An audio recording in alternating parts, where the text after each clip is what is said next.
तो हेलो दोस्तों, आज की वीडियो में आपका वेलकम है। आज हम पढ़ेंगे कि रेस्पिरेशन क्या होता है और रेस्पिरेशन के कितने टाइप्स होते हैं। तो चलिए स्टार्ट करते हैं। तो रेस्पिरेशन का क्या मतलब होता है? तो रेस्पिरेशन सिर्फ ये नहीं है कि हमने ऑक्सीजन का इनटेक किया एंड कार्बन डाइऑक्साइड को एक्सहेल किया। रेस्पिरेशन जो है ये हमारा ऐसा प्रोसेस है जिसमें जो लिविंग थिंग्स या लिविंग ऑर्गेनिजम्स हैं हमारे, ये एनर्जी प्रोड्यूस करते हैं अपने जो फूड आइटम्स हैं, हमारा जो फूड है उसको यूटिलाइज करके एनर्जी जो है वो प्रोड्यूस करते हैं ताकि जो बॉडी के डिफरेंट फंक्शंस हैं वो अच्छे तरीके से जो है वो कैरी आउट होते रहें। और इसके अलावा जो हमारा रेस्पिरेशन है ये बेसिकली एक ऑक्सीडेशन रिएक्शन होती है। ये उसके बाद देखते हैं कि हमारे रेस्पिरेशन में क्या क्या स्टेप्स होते हैं। तो सबसे पहला स्टेप होता है हमारे रेस्पिरेशन का ग्लूकोज को पायरूवेट में जो है वो ब्रेक डाउन करना। अब ये प्रोसेस जो है, ये स्टेप जो है, ये हमारा स्टेप कैरी आउट होता है, या स्टेप जो है ये हमारा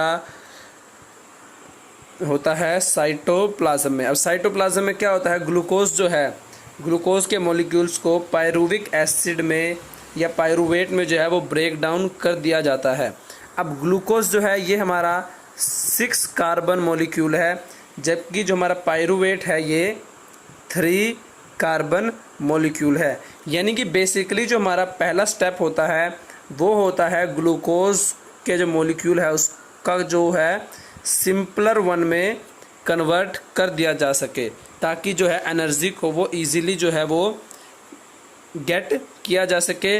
अब ग्लूकोज का जो मॉलिक्यूल है उसमें 6 कार्बन एटम है, यानी कि ये कॉम्प्लेक्स मॉलिक्यूल है, जबकि जो हमारा पायरूवेट है ये 3 कार्बन एटम्स होते हैं इसमें, यानी कि ये जो है सिंपलर मॉलिक्यूल है एज़ कंपेयर टू ग्लूकोज। इसके बाद हमारा सेकंड स्टेप होता है पायरूविक एसिड का जो है वो फर्दर ब्रेक डाउन करना और उससे जो है एनर्जी को जो है गेट करना।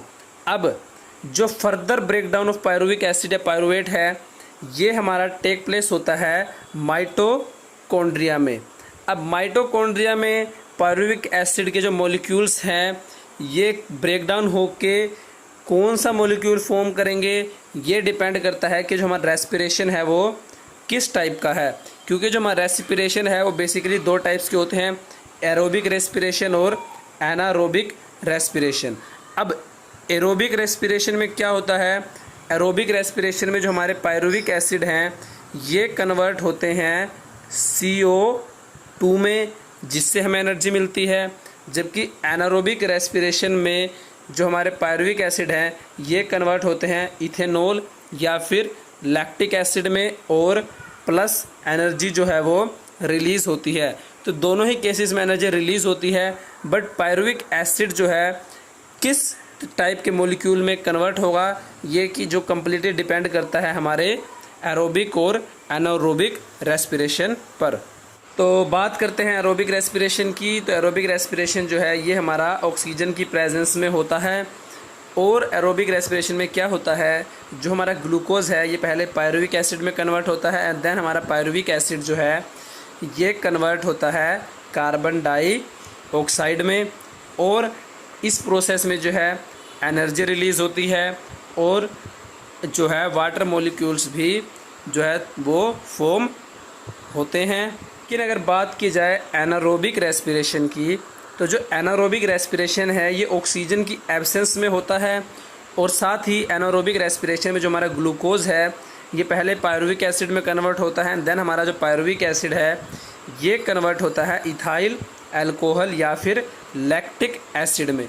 एनर्जी जो है इस प्रोसेस में, जो एनारोबिक रेस्पिरेशन इसमें जो रिलीज़ होती है वो लो होती है as compare to aerobic respiration, यानी कि एरोबिक रेस्पिरेशन में जो है ज़्यादा अमाउंट में एनर्जी रिलीज़ होती है और एनारोबिक रेस्पिरेशन में जो एनर्जी रिलीज़ होती है वो कम होती है as compare to aerobic respiration. साथ ही जो हमारा इथाइल अल्कोहल है ये तब हमारा जो फॉर्म होता है जब हमारे माइक्रोब्स जैसे कि यीस्ट या बैक्टीरिया एनारोबिक रेस्पिरेशन जो है करते हैं ऑक्सीजन की कम्प्लीटली एब्सेंस में, यानी इसमें ऑक्सीजन का कोई रोल नहीं होता, तब हमारा इथाइल अल्कोहल जो है वो फॉर्म होता है।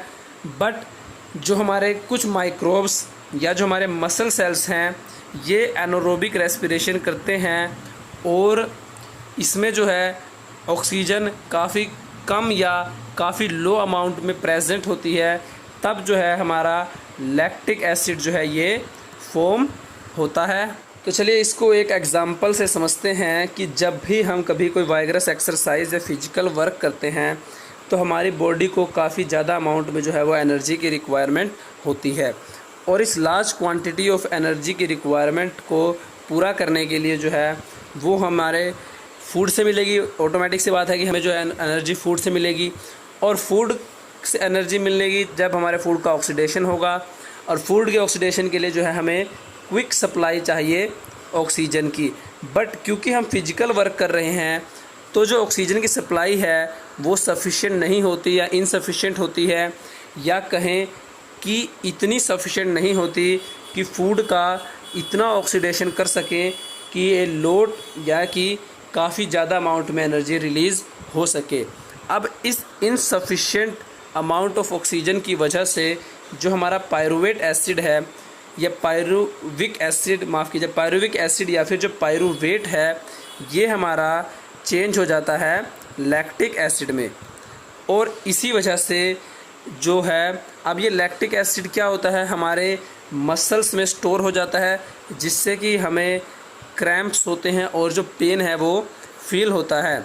अगर ऑक्सीजन की जो है सप्लाई सफिशेंट होती तो हमारा पायरुवेट कन्वर्ट होता CO2 में और हमें काफ़ी ज़्यादा अमाउंट में एनर्जी मिलती।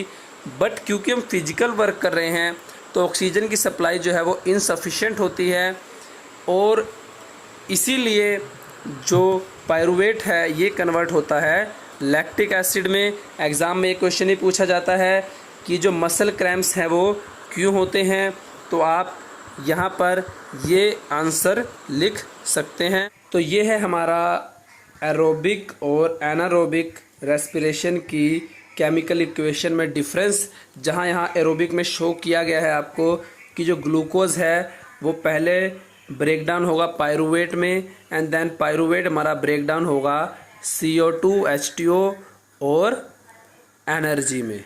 ठीक है, एनारोबिक रेस्पिरेशन में दो टाइप से हमारा ग्लूकोज जो है वो ब्रेक डाउन होता है, पहला ऑक्सीजन की एब्सेंस में और दूसरा लैक अमाउंट ऑफ ऑक्सीजन में, जो कि इस टाइप का रेस्पिरेशन हमारी मसल्स में होता है, और इस टाइप का respiration in absence of oxygen देखने को मिलता है यीस्ट में।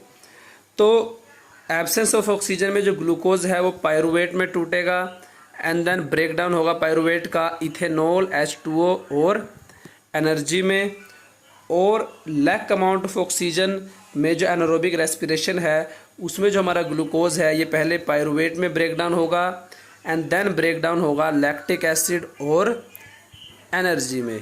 तो ये था हमारा डिफरेंस एरोबिक और एनारोबिक रेस्पिरेशन की केमिकल इक्वेशन में, ताकि आपको जो हमारा रेस्पिरेशन है एरोबिक और एनारोबिक वो और ज़्यादा अच्छे से समझ आ जाए।